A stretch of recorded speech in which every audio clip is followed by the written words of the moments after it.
नमस्कार दोस्तों, आज मैं आपको बताऊंगा कि किस तरह कैसे रिज्यूमे कैसे बनाएं। अगर आप एक अच्छी जॉब पाना चाहते हैं, हर किसी का एक सपना होता है, वो अच्छी जॉब पाना चाहता है और जॉब पाने के लिए एक बहुत ही मुमकिन कोशिश करता है। अगर आप भी जिस फील्ड में जॉब पाना चाहते हैं तो उस फील्ड के लिए आपको एक फिट होना पड़ता है और जब आप इंटरव्यू देने जाते हैं तो आपके पास एक अच्छा सा रिज्यूमे फॉर्मेट होना भी बहुत ज़रूरी है।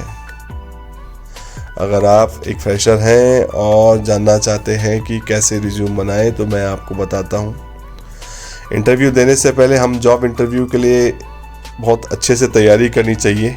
अगर आप फ्रेशर हैं और कोई जॉब अप्लाई कर रहे हैं तो अच्छे से इंटरव्यू की तैयारी करनी चाहिए, साथ ही साथ अच्छे रिज्यूम भी बनाना चाहिए। जॉब में रिज्यूम का मेन रोल होता है। रिज्यूम ही हमारे जॉब को फिक्स करता है और नौकरी रिज्यूम के द्वारा ही जो है आपको नौकरी में आपका जो फर्स्ट इम्प्रेशन है वो आपके रिज्यूम से ही पड़ता है। हम अक्सर देखते आया हूँ कि लोग जो है साइबर कैफ़े में जो है अपना रिज्यूम बनाते हैं, सहारा लेते हैं। मेरी माने तो आपको जो है, अगर आप फर्स्ट टाइम है तो आप ले सकते हैं सहारा, नहीं तो आपको खुद से ट्राई करना चाहिए रिज्यूम बनाने के लिए। खुद से ट्राई करने से क्या होता है कि आप बहुत सारी चीज़ें सीखते हैं और आगे जाकर दूसरों को भी इसका भी सहारा नहीं लेना पड़ता है। रिज्यूमे बनाते समय कई सारे तरीक़ों से बनाया जा सकता है। जैसे रिज्यूमे बनाने के लिए आप वेबसाइट का यूज़ कर सकते हैं, रिज्यूमर बिल्डर ऐप आती है, रिज्यूम के जो है एप्लीकेशन आती हैं गूगल प्ले में, बहुत सारी जो है जो रिज्यूम आप मोबाइल में ही बना सकते हैं और कंप्यूटर से तो आप जानते हैं आप बना सकते हैं, इंटरनेट के सहारे से आप बना सकते हैं। तो जैसे आप कंप्यूटर से बनाना चाहते हैं तो वो एक MS ऑफिस एक सॉफ्टवेयर है जिसकी मदद से आप कम समय में ही अपना रिज्यूमे बना सकते हैं। आपको रिज्यूम बनाने से पहले आपको मालूम होना चाहिए कि क्या क्या स्ट्रक्चर होता है रिज्यूम के। तो मैं आपको बताता हूँ जैसे रिज्यूम के स्ट्रक्चर कैसे हैं। जैसे इसमें नाम होना बहुत ज़रूरी है। अच्छा, आपकी जो है कॉन्टैक्ट इन्फॉर्मेशन होनी बहुत ज़रूरी है। जैसे आपका जो है करियर का जो है ऑब्जेक्टिव क्लियर होना चाहिए, इसमें आपकी क्वालिफ़िकेशन होनी चाहिए, आपके स्किल्स इसमें मेंशन होने चाहिए, आपके एक्सपीरियंस मेंशन होने चाहिए, आपके जो प्रोजेक्ट्स हैं वो आपके इसमें मेंशन होने चाहिए, आपके अवार्ड एंड अचीवमेंट जो आपकी पुरस्कार हैं और उपलब्धियां हैं वो सब इसमें मेंशन होनी चाहिए और आपका निजी डाटा होना चाहिए। अब मैं एक एक करके बताऊंगा कि स्ट्रक्चर में। जैसे पहले मैंने आपसे कहा कि नाम होना चाहिए, तो रिज्यूम में सबसे पहले आपका नाम होना चाहिए ताकि इंटरव्यू रिज्यूम देखते ही आपका नाम जान सके और आपके नाम का टेक्स्ट थोड़ा सा बोल्ड होना चाहिए, हल्का सा बड़ा होना चाहिए। वो मैं ऐसी दूसरी इंफॉर्मेशन है आपकी कॉन्टैक्ट इन्फॉर्मेशन, आपकी जो है डिटेल्स, पर्सनल डिटेल्स लिखी होनी चाहिए जिसमें जहाँ भी जॉब के लिए अप्लाई करेंगे वो रिज्यूम की इमेज देखते ही आपसे आसानी से कांटेक्ट कर सके। और वो कांटेक्ट भी जो है मोबाइल नंबर जो भी आपका रीचेबल है ऑन है, ऐसा नहीं है आपने पुराने नंबर डाल रखे, 2 नंबर डाल रखे, 3 नंबर डाल रखे। आप अपना ही जो कांटेक्ट नंबर ऑन है उसको जो है आप उसमें रखें। यह सब आपको जो है जॉब दिलवाने में मदद कर। जैसे आप फुल एड्रेस लिखिए, उसमें मोबाइल एड्रेस, मोबाइल नंबर पूरा लिख दिए जो एक्टिव मोबाइल नंबर है आपका, और जो आपका ईमेल एड्रेस है उसको आप जो है लिखिए। लेकिन कई लोग क्या कर देते हैं, बहुत सी गलतियां कर देते हैं। अपने जीमेल जो है उसी नाम से बनाइए। जैसे आपका जैसे जीमेल आपका ईमेल है, आपको ईमेल जो है इस नाम से नहीं बनाना कि जैसे आप कुछ जो है अलग तरीक़ों से जो है आपने ये जीमेल अपना बना रखा है, ईमेल अपना बना रखा है, याहू में बना रखा है, आपने अपना नाम कर दिया frankie@so। तो आप इस तरह से नहीं, अगर आपका नाम सपोज है सुरेश है तो आप सुरेश कुमार जो भी जिस नंबर से जीमेल बन रहा है Suresh Kumar @gmail.com, Suresh Kumar 3145 @gmail.com, @yahoo.com, जिसमें भी जो है आपको बनाना है तो आपका नाम मेंशन होना चाहिए, ना कि कुछ और ये होना चाहिए।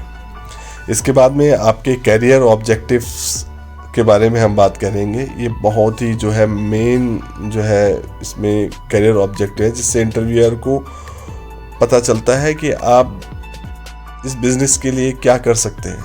मतलब आपके ऑब्जेक्टिव, कैरियर के ऑब्जेक्टिव क्लियर होने चाहिए, ताकि आपको इंटरव्यूअर को क्लियर हो सके कि आपके आगे उद्देश्य क्या है, कैरियर के उद्देश्य क्या है, आप क्या करना चाहते हैं। तीसरी चीज़ आई क्वालिफ़िकेशन। यह भी लिखना आपके लिए बहुत ही मैंडेटरी है, बहुत ही ज़रूरी है।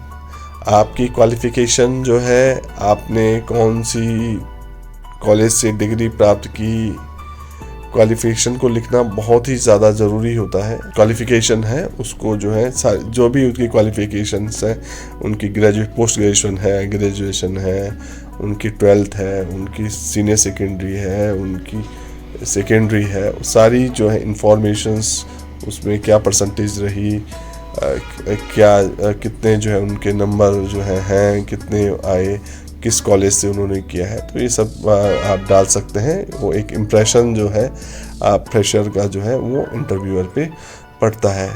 जब आप जॉब के लिए अप्लाई करते हैं तो अब आती है एक बारी स्किल्स की। स्किल्स क्या है? जब आप किसी जॉब के लिए अप्लाई करते हैं तो वहाँ स्किल्स पूछी जाती है आपसे, आपका पढ़ाई के अलावा क्या क्या स्किल्स हैं, उसी को देख के इंटरव्यू में सेलेक्ट करके जॉब प्रोवाइड करता है। रिज्यूम बनाते समय आपने जितने स्किल्स सीखी हैं वह सब लिख दो। स्किल्स वही लिखें जो आपको आता हो। दूसरे इससे लिख कर जाते हैं तो आप उसके बारे में पूछेंगे तो आप उसके बारे में बता नहीं पाएंगे।